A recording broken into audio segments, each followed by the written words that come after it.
தமிழக முதலமைச்சர் ஜெயலலிதா 2012-2013 ஆண்டுக்கான வரவு செலவு திட்டத்தை சட்டமன்றத்தில் படிக்கும்போது தமிழகத்தில் உள்ள 14 லட்சம் குண்டு விளக்குகளை மாற்றிவிட CFL எனப்படும் சிக்கன குழாய் விளக்குகளை அரசு அளிக்கப் போகும் திட்டத்தை பற்றி அறிவித்தார். இதன் முழு விவரமும் விவரிக்கப்படவில்லை. எவ்வாறாயினும் இது காலந்தாழ்த்தப்பட்ட அரைவேக்காட்டுத்தனமான தொலைநோக்கு சிந்தனையற்ற திட்டமாகும். குண்டு விளக்குகளை மாற்றும் இத்திட்டத்தை உலக நாடுகள் சுமார் 15 ஆண்டுகளுக்கு முன்பே துவக்கி முடித்துவிட்டன. நமது அண்டை மாநிலமான கேரளாவில் 2010 ஆண்டே இத்திட்டம் நடைமுறைப்படுத்தப்பட்டு விட்டது. 2 குண்டு விளக்குகளையும் 30 ரூபாயையும் பெற்றுக்கொண்டு சிக்கன குழல் விளக்குகள் 2ஐ மக்களுக்கு தந்தது கேரள அரசு. அந்த வகையில் மாநிலம் முழுவதும் 1,30,00,000 குண்டு விளக்குகள் அகற்றப்பட்டு சிக்கன குழல் விளக்குகள் பொருத்தப்பட்டுள்ளன. இம்மாற்றத்தால் கேரள மாநிலத்தின் மின் தேவையில் 300 மெகாவாட் உடனடியாக குறைந்தது. இதற்கு ஆன செலவு ரூபாய் 92 கோடி ஆகும். அனல் மின் நிலையம் மூலமாக இந்த 300 மெகாவாட் மின்சாரம் உற்பத்தி செய்ய 1500 கோடி ரூபாய்கள் செலவாகும். அணு மின் நிலையம் மூலம் உற்பத்தி செய்ய 3000 கோடி ரூபாய் செலவாகும். இது தவிர ஆரம்ப நிலை நிறுவன செலவுகள் வேறு 1000 கோடிகளில் ஆகும். வெறும் 92 கோடி ரூபாய் செலவிலேயே கேரளா சாதித்துள்ளது. உலகின் வளர்ந்த நாடுகளின் தலைமையில் 178 நாடுகள் சேர்ந்து ஜப்பானின் கியோட்டோ நகரில் ஒரு ஒப்பந்தத்தை உருவாக்கியுள்ளனர். இதற்கு கியோட்டோ ஒப்பந்தம் என்று பெயர். உலகம் முழுவதும் அதிகரித்து வரும் கரியமில வாயுவை கட்டுப்படுத்துவதே அதன் நோக்கமாகும். அதன்படி எல்லா நாடுகளும் கரியமில வாயுவை கட்டுப்படுத்தும் நடவடிக்கைகளில் ஈடுபட வேண்டும். அந்தந்த நாடுகளால் கட்டுப்படுத்தப்படும் கரியமில வாயுவின் அளவுக்கு ஆங்கிலத்தில் கார்பன் யூனிட்ஸ் என்று அழைக்கப்படும் கரியமில வாயுவின் அலகுகளாகும். இவ்வாறு ஒவ்வொரு நாடும் சேர்க்கும் கரியமில வாயுவின் அலகுகளை கார்பன் கிரெடிட்டிங் என்றழைப்பர். அதாவது கரியமில வாயு சேர்க்கை. இதை வளர்ந்த நாடுகள் பணம் கொடுத்து வாங்கிக் கொள்ளும். இதற்கு கார்பன் ட்ரேடிங், அதாவது கரியமில வாயு வர்த்தகம் என்று பெயர். கேரளா மிச்சம் பிடித்த 300 மெகாவாட் மின்சாரத்தின் மூலமாக 30 லட்சம் கரியமில வாயு அலகுகளை கார்பன் கிரெடிட்டிங் எனப்படும் கரியமில வாயு சேர்க்கையாக சேர்த்துள்ளது. அதை விற்பனை செய்ததன் வழியாக 150 கோடி ரூபாய் கிடைத்தது. செலவு செய்தது 92 கோடி. நிகர லாபம் 58 கோடிகளாகும். 2010 ஆண்டே கேரளா சாதித்து காட்டிய பின்பும் தமது ஆட்சியின் இறுதி காலம் வரை தமிழரையும் விற்று தன்னையும் தன் குடும்பத்தையும் உயர்த்தி கொண்ட கருணாநிதி தமிழ்நாட்டில் இத்திட்டத்தை செயல்படுத்தவே இல்லை. ஆகையினால் இது காலந்தாழ்ந்த செயல் என்கிறோம். தமிழ்நாட்டில் அரசின் கணக்கின்படியே சுமார் 5 கோடி குண்டு விளக்குகள் உள்ளன என தெரிகிறது. சிறிய மாநிலமான கேரளா மொத்தத்திற்கும் மாற்றப்பட்ட 1,30,00,000 சிக்கன குழல் விளக்கு மூலமாகவே 300 மெகாவாட் மின்சாரம் மிச்சமாகியதென்றால் தமிழ்நாட்டில் 5 கோடி குண்டு விளக்குகளையும் மாற்றினால் சுமார் 1200 மெகாவாட் மின்சக்தியை மிச்சமாக்க வாய்ப்புள்ளது.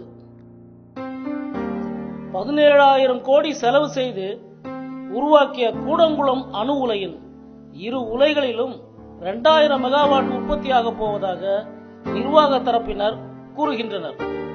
இவ்வணு உலைகளின் உண்மையான உற்பத்தி 40 விழுக்காடு தான், அதாவது 800 மெகாவாட் தான் உற்பத்தியாகும் என்று மற்ற அறிஞர்கள் கூறுகின்றனர்.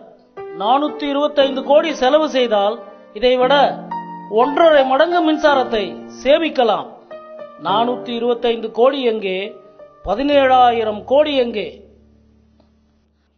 இத்திட்டத்தை சரியான நேரத்தில் காலம் தவிர்த்து கூவும் கபட சேவல் கருணாநிதி நிறைவேற்றியிருந்தால் இன்றுள்ள மின்வெட்டும் இருந்திருக்காது, மிகையான வருமானமும் சேர்ந்திருக்கும். கடந்த 26/4/2012 வியாழன் அன்று தமிழக அரசால் வெளியிடப்பட்டுள்ள மின்சக்தி சேமிப்பு மற்றும் மாற்று வழிகளில் மின் உற்பத்திக்கான திட்ட அறிக்கையில் ரூபாய் 100 மதிப்புள்ள 1 கோடி சிக்கன குழல் விளக்குகளை மக்களுக்கு ரூபாய் 15 விலையில் அளிக்கப் போவதாக திட்டம் மாற்றம் செய்யப்பட்டுள்ளது. மின் பற்றாக்குறை தமிழ்நாட்டின் தலையாய பிரச்சனையாகும். 1 கோடி குண்டு விளக்குகளுக்கு செலவு செய்ய போகும் ரூபாய் 85 கோடியுடன் மேலும் ரூபாய் 340 கோடி செலவு செய்து 5 கோடி குண்டு விளக்குகளையும் மாற்றுவதுதான் முறையான திட்டமாகும். செலவு செய்ய போகும் 425 கோடியும் வீணாகாது. கரியமில வாயு வர்த்தகத்தின் வழியே மிகையான வருமானமும் மின் தட்டுப்பாடு அடியோடு நீக்கிவிடவும் வாய்ப்புள்ளது. அதை விடுத்து மாற்றப்பட வேண்டிய 5 கோடி குண்டு விளக்குகளில் 1 கோடி குண்டு விளக்குகளை மட்டுமே மாற்றப்போவதாக கூறுவது அரைவேக்காட்டு திட்டம்தானே. தமிழர் என்ன பாவம் செய்தனர்? சிக்கன குழல் விளக்கு மாற்றத்தால் மின் சிக்கனம் ஏற்பட்டு லாபமும் சம்பாதிக்கலாமே அன்றி தொலைநோக்கு சிந்தை வழி நோக்கின் ஏற்புடையதன்று. பெருங்குழல் விளக்கை போன்று இதனுள்ளும் பாதரச பூச்சி உள்ளது. பாதரசம் மாந்தனுக்கு ஒவ்வாத கடும் நரம்பியல் நஞ்சாகும்.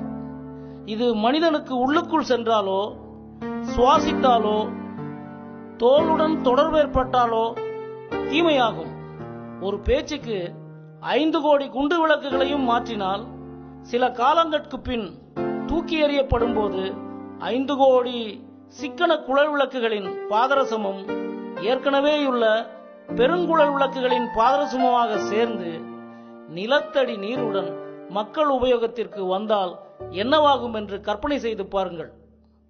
ஆகையினால் குண்டு விளக்குகளை அகற்றிவிட்டு சிக்கன குழல் விளக்குகளை பொருத்துவதற்கு பதிலாக LED எனப்படும் ஒளியுமிழ் இரு முனையங்களை பொருத்த வேண்டும். 60 வாட்ஸ் குண்டு விளக்கில் கிடைக்கும் வெளிச்சத்தை 15 வாட்ஸ் சிக்கன குழல் விளக்கில் பெறலாம். இதே அளவு வெளிச்சத்தை LED எனப்படும் 7 வாட்ஸ் ஒளியுமிழ் இருமுனையம் விளக்குகள் வழியாக பெறலாம். இதன் ஆயுட்காலமும் குண்டு விளக்கு சிக்கன குழல் விளக்குகளை விட அதிகமாகும். தற்போது இந்த 7 வாட்ஸ் ஒளியுமிழ் இருமுனைய விளக்குகளின் சந்தை விலை ரூபாய் 150 இருந்து 200 ரூபாய் வரை உள்ளது. இதற்கான வரியை நீக்கினால் செலவு இன்னும் குறையும். இதை பற்றி சிந்தித்து செயற்படாததால் தான் இத்திட்டம் தொலைநோக்கு சிந்தனை உள்ள திட்டம் அல்ல என்று நாம் கூறுகிறோம். மின்சார தேவையில் சுமார் 30 விழுக்காட்டை விவசாய நீரிழைக்கும் எந்திரங்கள் தான் உபயோகித்துக் கொள்கின்றன. இவைகள் பெரும்பாலும் 45 விழுக்காட்டு செயல்திறனில் மட்டும்தான் இயங்கி வருகின்றன. இப்படி செயல்திறன் குறைந்த நீரிழைக்கும் எந்திரங்கள் எவ்வளவு தண்ணீர் ஊற்றினாலும் வெளியே போகும் ஓட்டை வாளிக்கு சமமானவை.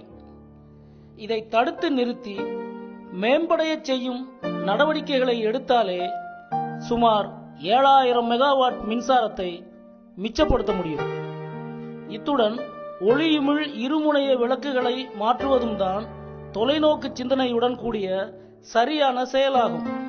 இத்தகைய செயல்களை செய்யாததுடன் மேலும் மேலும் மல்டிநேஷனல் எனப்படும் பன்னாட்டு நிறுவனங்களை இங்கு வரவழைத்து அவர்களுக்கு துண்டிப்பு இல்லாத மின்சாரத்தை கொடுத்துவிட்டு மண்ணின் மைந்தர்களை 10 மணி நேரம் 8 மணி நேரம் என்று அவதியுறச் செய்கிறது தமிழ்நாடு அரசு.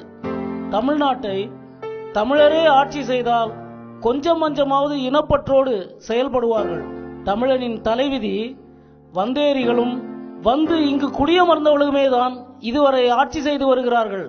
பல தொழில்நுட்ப நிபுணர்களை தன்னகத்தே கொண்டிருந்தும் இதை பற்றி துளியும் சிந்திக்காத தமிழக அரசு மாற்று திட்டங்களுக்கு எவ்வித ஏற்பாடும் செய்யாததுடன் மாற்றப்பட வேண்டிய 5 கோடி விளக்குகளுக்கு பதில் வெறும் 1 கோடி மட்டும் மாற்றப் போகிறோம் என்று அறிவித்திருப்பது தமிழர்களிடம் காட்டப்படும் அலட்சியமாகும்.